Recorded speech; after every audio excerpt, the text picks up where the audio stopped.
A Yu-Gi-Oh format that never existed? Yeah, it's true, and I'm about to tell you what that is.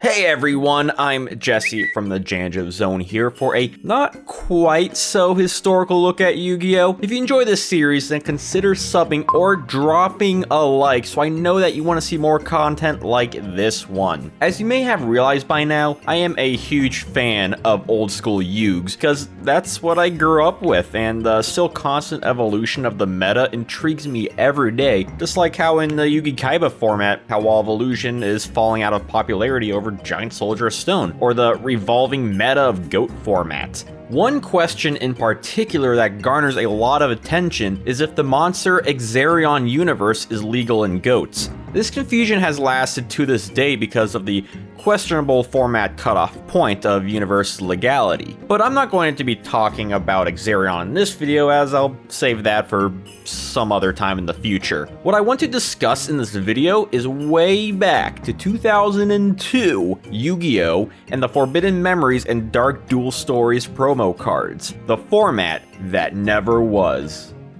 Wait, don't forget to subscribe if you haven't, because that helps me upload more videos and know that you like content like this. Classic Yu-Gi-Oh! Video games have a special place in a lot of our hearts. Sure, they might not be the best Yu-Gi-Oh! Games with an older card pool, strange AI, and odd rules, but there's a charm to it all. The first Yu-Gi-Oh! Game I played was Dark Duel Stories on the Game Boy Color, and that one had weird rules involving alignment superiority. Even the later released Sacred Cards had a whole system about deck costs. However, the weirdest one has to be Forbidden Memories, released on March 20th, 2002 in the US and on December 9th, 1999 in Japan.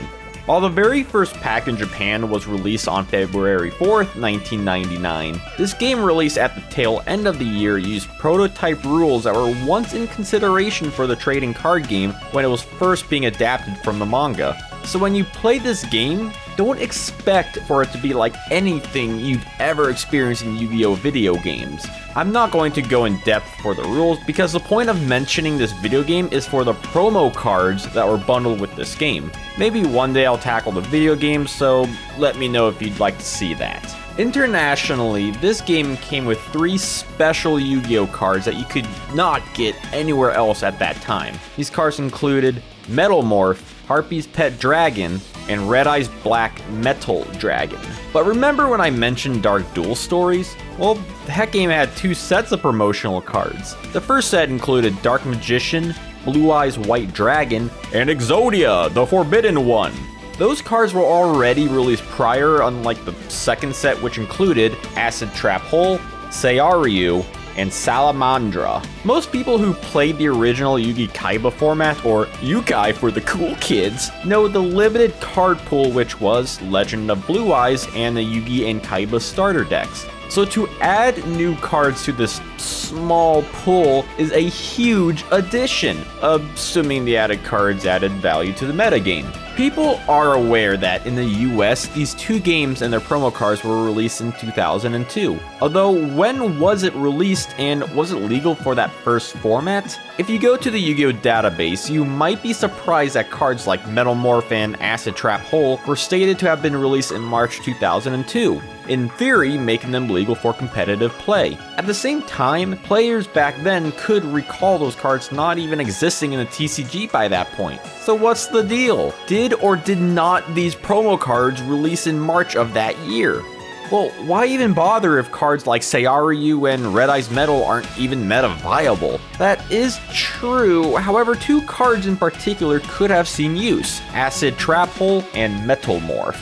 Acid Trap Hole is a trap card that works similarly to the popular Trap Hole card. Its effect reads, target 1 face-down defense position monster on the field, flip it face up, then destroy it if its defense is 2,000 or less, or return it face down if its defense is more than 2,000.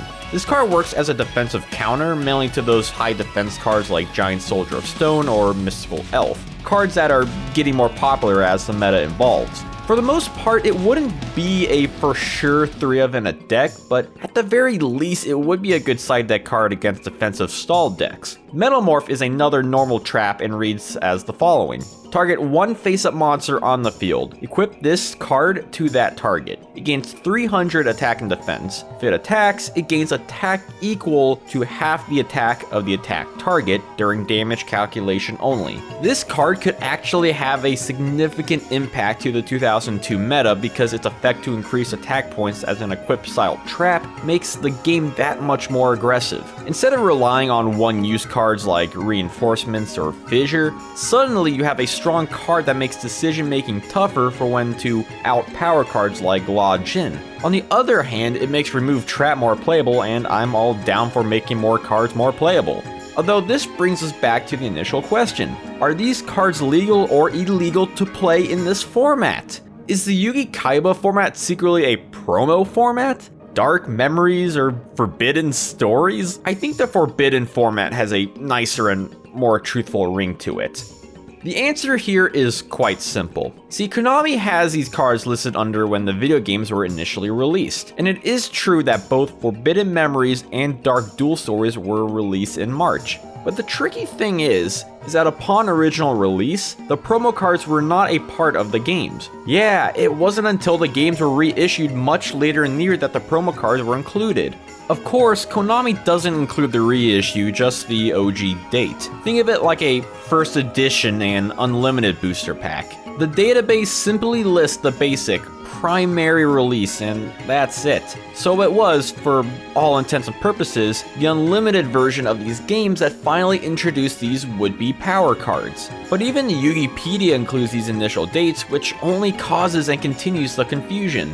We've already established that DDR had 2 sets of promo cards, and the one with Blue Eyes was a pre-order bonus. We can look at Pojo archives to find that the second set promos were first mentioned in June of 2002 before Metal Raiders. There are also Neoseeker threads that mention the FMR promos in November of 2002 and reminding us that the March game did not include these cards. We can look back at websites from back in the day from Upper Deck which specifically mention the upcoming legality of the DDR FMR promos, among other sets like the McDonald's promos in the month of December. So even if these cards did come out earlier than we think, they certainly wouldn't have been legal. And the closest thing that we have to is the addition of Acid Trap Hole just right before Metal Raiders, and Acid is not a meta-defining card to make up a weird format for. I have no idea why Konami doesn't give us a proper release date for these cards, so instead we have to do our own detective work and historical archiving. I would also like to thank the Yugi-tuber Yugi Nono and Cormac Newton of the Yugi 2002 Facebook group for their research, and hopefully this video can compile and continue the evidence for the Forbidden format.